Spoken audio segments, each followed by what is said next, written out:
এই যে মিজান ভাই মনে করেন মোটামুটি ব্যবসা বাণিজ্য করতেছে, ভালো একটা ব্যবসা হচ্ছে, কিন্তু তার আশেপাশে যে কিছু লোক আছে তারা এগুলো পছন্দ করতেছে না।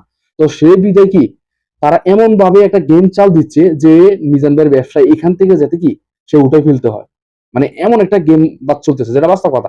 অলরেডি মনে করেন সে 50,000 টাকা চাঁদা না দেওয়ার কারণে তার দোকানে যা কিছু আছে চেয়ার টুল সবকিছু ভেঙে লাইছে। ঠিক আছে, কারণ ভাই আমাদের বাংলাদেশে এগুলা অহরহ হয়।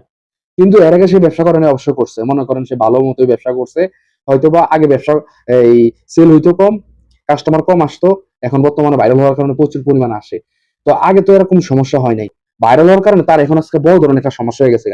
আপনি একটা জিনিস মনে রাখেন, দেখেন আমাদের বাংলাদেশ আর অন্যান্য দেশ কেমন। ইন্ডিয়ার কলকাতা শহরের মধ্যে একটা ছেলে আছে, সে পরোটা বিক্রিতে করে, তার নাম হচ্ছে রাজুদা। সে কিন্তু প্রচুর পরিমাণ ভাইরাল হয়েছে, কিন্তু এই যে রাজুদা, যে সবাই চিনে আর কি, পরোটা, ঠিক আছে। কিন্তু সে সুন্দরভাবে কিন্তু সে তার ব্যবসা নিয়ে আছে এখনো পর্যন্ত।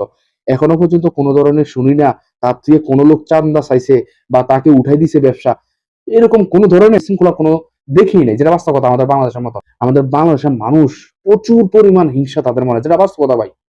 ওই যে আমি একটা কথা কইছি না, যদি কোনো মানুষ দেখে সে উপরে উঠতেছে, মানুষ কেমনে চাইবে হেরা নিচে নামালে